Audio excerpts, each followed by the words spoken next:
সুপ্রিয় শিক্ষার্থী, স্বাগত আরেকটি ভিডিওতে। অনেকদিন পর তোমাদের মাঝে আরেকটি ভিডিও ক্লাস নিয়ে চলে এলাম। সেটা হচ্ছে মেকিং সেন্টেন্স, অর্থাৎ সেন্টেন্স তৈরি।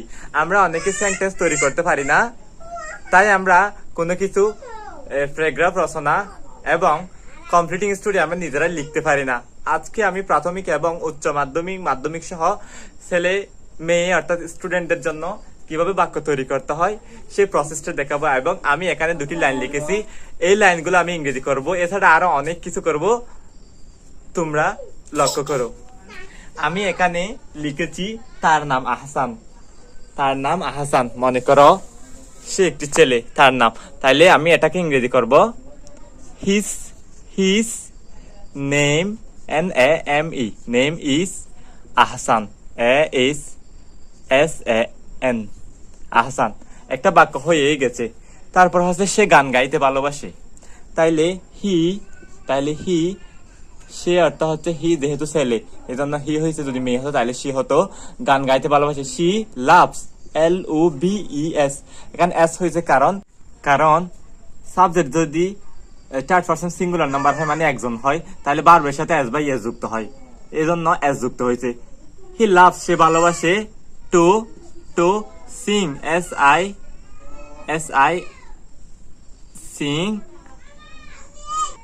Singh song, SONG songs।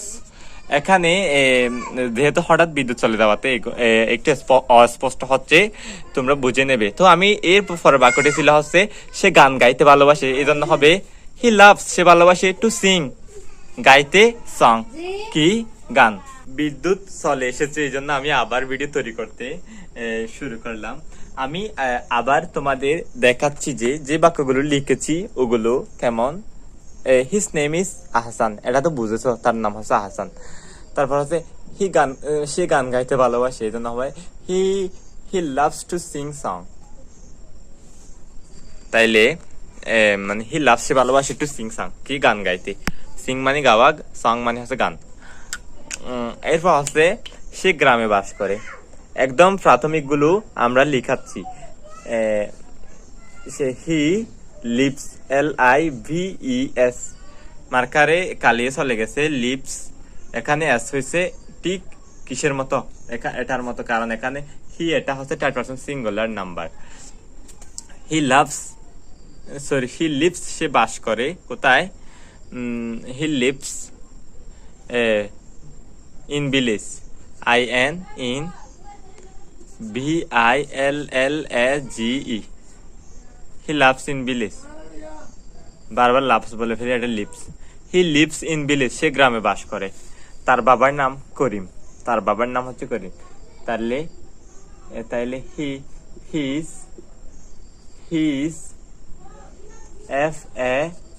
FATHER, father. Name, NAME, name is Karim, KRIM, করিম। এখানে তোমরা বুঝে নেবে নেম, এটা NAME, নেম। তাইলে তার বাবার নাম হচ্ছে করিম, হিজ ফাদার নেম ইজ করিম। এভাবে আরো অনেক সেন্টেন্স তৈরি করা যায়। তো অসুবিধা এবং কালে না থাকায় আমি পারছি না। তো এখানে আমি মুখে মুখে তোমাদের কিছু ধারণা দিতে পারি। যেমন বৃষ্টি হচ্ছে, এটাকে আমরা ইংরেজিতে কি বলবো, ইটস রেইনিং বলবো। ইটস রেইনিং কখন থেকে হচ্ছে, যদি সকাল থেকে হয় তাইলে হবে যে it's raining since morning. Since মানে হচ্ছে থেকে। যদি বলি 2 ঘন্টা ধরে হচ্ছে, যখন আমরা ঘন্টায় চলে আসবো তখন কি হবে, ইটস রেইনিং ফর, সিন্সটা ফর হয়ে যাবে, ফর 2 hours, 2 ঘন্টা ধরে বৃষ্টি হচ্ছে। তাইলে এইভাবে আমরা আরো অনেক সেন্টেন্স তৈরি করতে পারি। যেমন আমরা ঘুম থেকে উঠি কখন, তাহলে যদি বলি আমরা 5টায় ঘুম থেকে উঠি, তাহলে হবে উই হবে, আমরা বলছি না, বলছি আমি বলছি, এই জন্য হবে I wake up early in the morning, আমি ঘুম থেকে উঠি। এটা হচ্ছে আর্লি মানে খুব শহরে। তারপরে হচ্ছে যদি বলি 6টায়, I wake up at 6 o'clock. o'clock মানে হচ্ছে ও অ্যাপোস্ট্রফি ক্লক আর কি। তো বুঝতেই পেরেছেন। এরপর আমরা আরো অনেক সেন্টেন্স তৈরি করতে পারি। এরপর হচ্ছে আমরা বাক্য তৈরি করতে করতে আবার আমরা প্রশ্ন করতে পারি। আমরা হ্যাভ দিয়ে অনেক বাক্য তৈরি করতে পারি, অর্থাৎ সেন্টেন্স তৈরি করতে পারি, প্রশ্ন করতে পারি। আমরা অক্সিলারি ভার্ব দিয়ে, আমরা মেইন ভার্ব দিয়ে প্রশ্ন করতে পারি। আমরা ডাবলুএস কোয়েশ্চন দিয়ে প্রশ্ন করতে পারি। যেমন আমি করাচ্ছি, যেমন আমি বলি have you finished your dinner? তুমি কি তোমার ডিনার শেষ করেছো? মানে তুমি কি তোমার রাতের খাবার শেষ করেছো? হ্যাভ ইউ হলে ভার্বের সাথে কিন্তু ভার্বের ফার্স্ট পার্টিসিপাল ফর্ম হয়ে যাবে পিপি। মানে যেমন আমরা এখন মেকের ফার্স্ট ফর্ম হচ্ছে মেট, ফার্স্ট পার্টিসিপাল ফর্ম হচ্ছে মেট। যেমন ভার্বের 3টে রূপ থাকে সেটাই বলতেছি।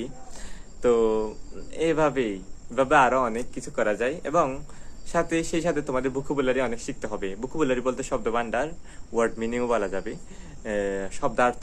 যত বেশি শব্দার্থ শিখবে তত বেশি উন্নতি করতে পারবে ইংরেজিতে। তো নো মোর টুডে, আজ এই পর্যন্ত। কেমন লেগেছে অবশ্যই কমেন্ট বক্সে জানাবে, এবং ভালো লাগলে অবশ্যই তোমার বন্ধু বান্ধবদের হোয়াটসঅ্যাপ মেসেঞ্জারে শেয়ার করতে বলবে না। And don't forget to subscribe my channel Akram's English school. See you again soon another video. Love you all.